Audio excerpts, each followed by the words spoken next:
Hello, everyone out there. I'm Jay Flores, and along with my co host, Tom Costabile, we are thrilled to bring you another inspiring story on unconventional engineering. How are you, Tom? I'm good, Jay. How are you today? I am happy for our next guest and ready to keep rolling with all of the inspiring stories that we've been able to share this year. Yeah, I have to tell you, when I first met our next guest, I was impressed. And the more I talk with her, the more impressed I get. So I can't wait for this little conversation. But no pressure, Jay. Perfect. So let's get it rolling. With that, let's introduce today's guest. Not only is she a product design engineer for a Fortune 1000 company, but she's also a social media content creator and the founder of Latina Engineer organization. Diana Iracheta, welcome to the show. Hi, thank you so much for having me here. Well, Deanna, thank you again for doing this and agreeing. Let's have some fun. So I know we're going to learn a lot about the work that you're doing and all the different roles that you play. But first, when we were chatting, you mentioned something about you were featured in a television commercial. What's the backstory? Yeah, definitely. So they found me as they were coming up with the story. Toyota wanted to highlight Latino stories, especially in STEM.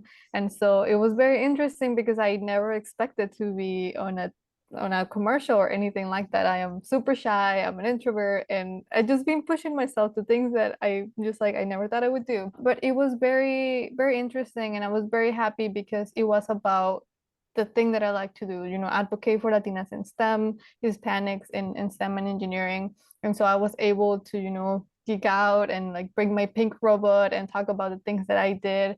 And so it's something that it was super cool and I like to talk about it and be like, hey, I have a commercial. Who would have thought that, a young immigrant in the US would end up being on a TV commercial? Yeah, fantastic, fantastic. Between that and with Jay starring on American Ninja Warrior, that you guys are great. I mean, your personality, so fantastic. So before we dive into what you're doing now, why don't you tell our guests what drew you to engineering and really what excites you about engineering? Definitely. So I've always enjoyed math, and I never really knew what I could do with it until I started venturing into physics, and then I took, chemistry, biology. But physics really drew me into the world of STEM and engineering because I was able to connect those numbers and give it a meaning. I was able to know how long for something to fall or like things like that, and that's when everything clicked. And I was like, okay, I can venture into STEM and have a career that connect to the real world. And then from, finding about engineering and the different types, mechanical engineering really brings it together where you can, make something happen, something that is just in your mind, and then you can see it and touch it, and it's like a physical object. And so that's very cool. Also looking at the manufacturing of it and just going from, not really having anything to the way that they make it to now having something that can help you, that can help others, and just going through all of that. And I just love the process and bringing the creativity with the science and the math, which a lot of the times we think engineering, we don't need creativity. But for this is it's very present and it's something that is very big in my life. And I was happy to find something where I could combine both of them. Well, I wish we would have been friends earlier because physics was the hardest class for me in high school, and in college it didn't get any easier for me. So that would have been really nice to have you as a support system back then. And it's cool to hear how that inspired you on your journey. But how about even before that? We like to ask questions here about our origin stories. So can you share maybe who the top three influences were for you early on in your life and then on your pathway to STEM? Top three influences. Yeah, I mean, it might sound cliche, but my parents have taken a big, big role into that. My dad has an engineering degree. My mom did industrial design, and so it was always present. I wasn't fully understanding everything they did, but they exposed me to it to know that, the careers were out there, the possibilities. So they always pushed me to, you can do whatever you want as long as you put 100% into it and you want to do it. And so my dad's exposure into engineering, into knowing that it was a good career, he was able to relocate our family to the US to have a better life. And my mom being in a role where it was very male dominated, and being there and taking me along. So not only was she like the only woman in the room, like I would be with her, like a 5-year-old, just tagging along with her and showing me that I didn't need to be intimidated. So I always go back and I'm like, they were my very first two role models, and they really guided me to know that I could do whatever I wanted to do, and also in STEM, because their careers were also within STEM. That's great. So, Diana, we know that you all about your day job. What I think is interesting is about your extracurricular activities. Tell our audience why you founded Latina Engineer, the International Latina Engineer Week Conference, and about your foundation. I am so impressed.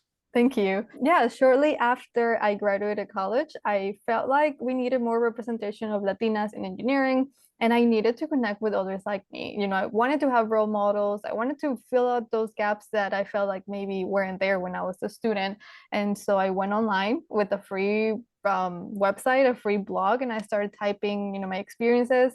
And I went on Instagram and I started sharing that as well. And immediately I was able to connect with hundreds of Latinas in engineering, and a lot of them that are my friends to this day, 5, almost 6 years from when I first started doing that. And it was incredible to see the community that was there waiting for something that was, wanted that community to exist. And so it has pretty much guided me through the last 5 years to know we're missing mentoring programs, we're missing a conference, we're missing a week to celebrate us. And so that's what gave birth to the conference.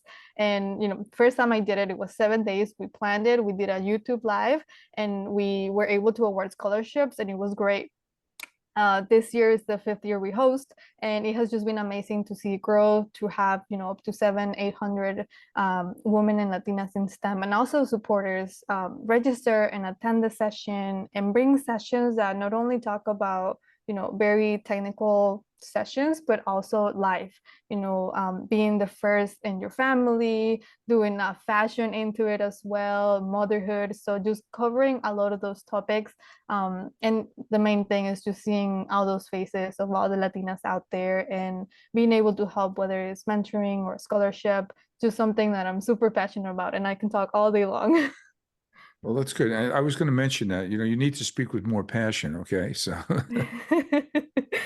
Yeah, absolutely appreciate everything you're doing. And, I have a younger cousin that she's 6 now and loves everything science and experiments. And through your work, I've been able to find so many good role models to show her, whether that be on social media or then just in person because of your event. So thank you for that. But with all that you've accomplished, as well as your accomplishments within your career, I'm curious as to what you're most proud of. Oh, that's a very big question. I want to say the nonprofit, the Indiana Foundation, that it's in charge of the conference, because the way that it has grown and the way it has pushed me to learn and continue just working hard. It's something that I volunteer, and it fills me with a lot of joy to see everyone, and knowing that it takes so many different skills. You learn marketing, you learn finances, you learn every single thing, and there's a long path to go, but just seeing that there's the support, and that I've been able to take engineering more than affecting my life positively, but also affecting a lot of other lives, which I tend to forget. And then this time comes around and I remember there's so many out there that are so glad that these things exist. well, that's great. We know, we've been watching you. You have a very active presence on social media. I can hear it in everything we're saying here. Tell our audience, what inspired you to use social channels to find and seek out other Latina engineers? And how would you describe the content that you create? Latinas are a very small percentage of engineers, so we're all over the country. And it was one of the only ways that I could connect with others. I was based in Chicago for about 15 years, and I needed to find others, even if it meant that it was virtually. And we were in it was 2020, 2019, 2020, and a lot of things were happening that were going virtually. And so it was the perfect time to be able to reach a lot of people, whether it was YouTube, Instagram, social media in general. and that's how we were able to do so. And so I have friends that, you know, I'm going to a different state and I'm able to connect with someone that I've been talking to for a couple months, and I was able to, you know, finally meet them after a couple years of working together online. But that has helped a lot. You know, there was a lot of growth during that time. There was a lot of just young professionals in STEM that were going out there and speaking up and sharing their stories. And that's what we need. We need those role models. We don't need someone maybe that does something huge, but just us every day. You know, I say every Hispanic, every Latina that is going into engineering is a role model for their family, for their neighbors, for the community. And so that's what we need. A lot of the content I do is heavy on motivation. You know, you can do this. You might feel alone. You might be the first one. You might not know all the answers, but you can do it. We all did it. We're here for you. There's a community, and so it's a lot of that of showing that we can do it, and that anyone can do it, and that we're also here to support them. Yeah, and I agree with you. You know, one of the things that I've been impressed with is your organizational skills and how you pour that back into content, because that's the only thing stopping somebody from doing something is yourself. And how do you convince yourself?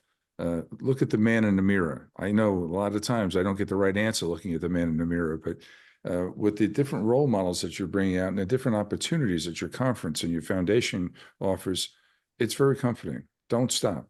Please continue. Thank you. Yeah, I picture it as just a, you know, young girl coming onto social media and being able to fill her feed with amazing things that you and your peers and the people you're supporting are doing. So if there was a young woman that's considering a career in engineering and they're scrolling through, what advice would you want them to be able to receive?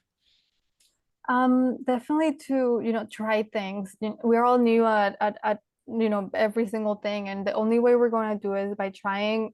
We all went through that. We all went through not knowing something to being, you know, very good at it. And a lot of the times we have that imposter syndrome that is very relevant within the Hispanic community, especially going into STEM fields. And so knowing that there's room for us, that we're also working to make room for more of us to come into the table, and that, you know, if you ask, you're going to get answers. There's always going to be someone that we will be open to sharing their journey, to sharing what they have learned. And so don't be afraid of that. Don't let your own fear stop you. One of my favorite phrases is feel the fear and do it anyways, because all of these new things are scary, but the only thing that's stopping you is yourself. So if you know that it's okay to feel scared, but you know that that's not going to stop you and you do it anyway, you got it. You're going to get places. Absolutely. All the cool stuff is on the other side of your comfort zone, right? So getting past that fear allows you to get into really incredible spaces. So that was very well said. And thank you so much for all you're doing. I'm looking forward to seeing where the road takes you next. I'm sure it's going to be somewhere incredible. But I want to thank you for being here with us and for sharing your story. So, Thank Diana, you. I also add my thanks and encourage you to please stay in touch because we want to help you continue the success. We have another dear friend of ours, Dr. April Erickson, formerly of NASA. She's currently in the White House as part of the space program. And I love her expression. She said, whatever you do, shoot for the moon. Even if you miss, you'll be among the stars. Today, we're truly among the stars. So thank you. Well, Jay, I hate to be the one to say this, but we're approaching the end of our show. Ladies and gentlemen, if you're listening, please check back with us next time for another exciting conversation. Jay keeps finding great opportunities. Need to reach us? Please reach out to media@asme.org. Diana, thank you. Jay, thank you again. Enjoy the rest of your day. Take care, everyone.